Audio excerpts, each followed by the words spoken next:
Here's a post I found on Reddit titled, "Zoomer Attitude Towards Mental Health is Destroying People." It says, regardless of any internet-level understanding or resentment, the millennial Zoomer understanding of mental health is completely destroying people's lives. I work and have worked in mental health for my entire adult life, late 20s now. I have my own mental health diagnoses. I was diagnosed with severe OCD when I was 11. Since then, I've gone through periods of generalized anxiety, agoraphobia, panic disorder, you name it. It has destroyed my life once every 3 or 4 years without fail. Losing jobs, friendships, my grades in college, everything. Just utter ineptitude and catatonic inability to take care of myself. I have been blessed with the most supportive family anyone could ask for. I do not fail to see the differences between myself and those who I now serve.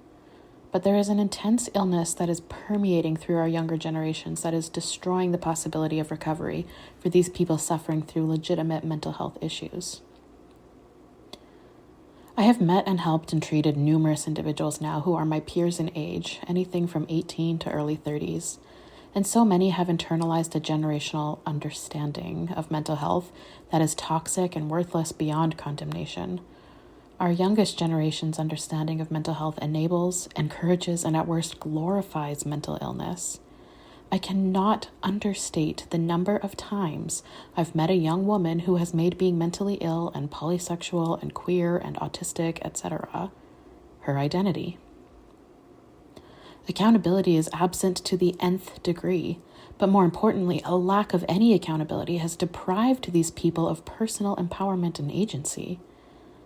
Mental illness is no longer something to recover from and fight against. It is an identity and a definition of life itself. There is no reason to seek cures, which of course is borderline non-existent in mental health, but that's a whole essay itself.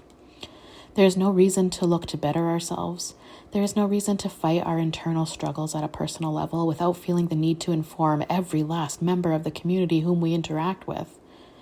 This is not only society's problem, but our peers. Recently, I have been working with a woman a bit older than I am, but she is just an example of something I've seen numerous times. She understands every moment of high anxiety to be a crisis, deserving of calling hotlines devoted to suicidal people.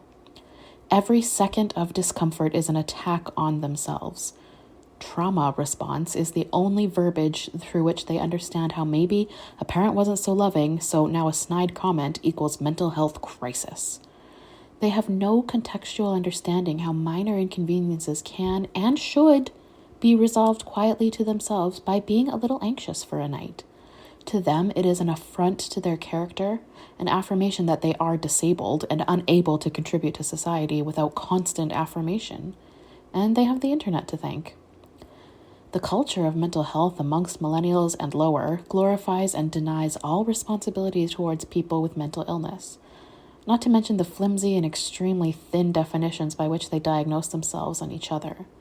I have never in my life met a they-them who also didn't call themselves autistic and traumatized. This is not a coincidence. The internet community they are a part of is destroying all sense of responsibility and personal understanding of agency and even sexuality. The result is people aged 14 to mid-30s who have no grasp of improving themselves or working on their mental health. The aforementioned woman feels zero responsibility for losing now dozens of friends who did something between refusing to be a part of her crisis plan or simply not acknowledging her severity of mental illness. But I've seen her dozens of times. She can hold down a job just fine. She shows more initiative than any homeless person, of which I've worked with hundreds, I've ever met. But her understanding of herself and any struggles is so absolutely poisoned by this ridiculous generational attitude towards mental illness that she will never recover. To not be a part of the cult is in of itself a toxic trait to her poisoned mind. A second of anxiety is a crisis. 2 panic attacks in a week merit hospitalization. A close friend refusing to validate these things is valid grounds for terminating the relationship, and so on it repeats. It is a self-fulfilling prophecy, and I've now met numerous people who would otherwise be functioning members of society who instead have no belief or understanding that they could be just that. Instead, they are queer, disabled anarchists with trauma response issues, unable to hold down a job.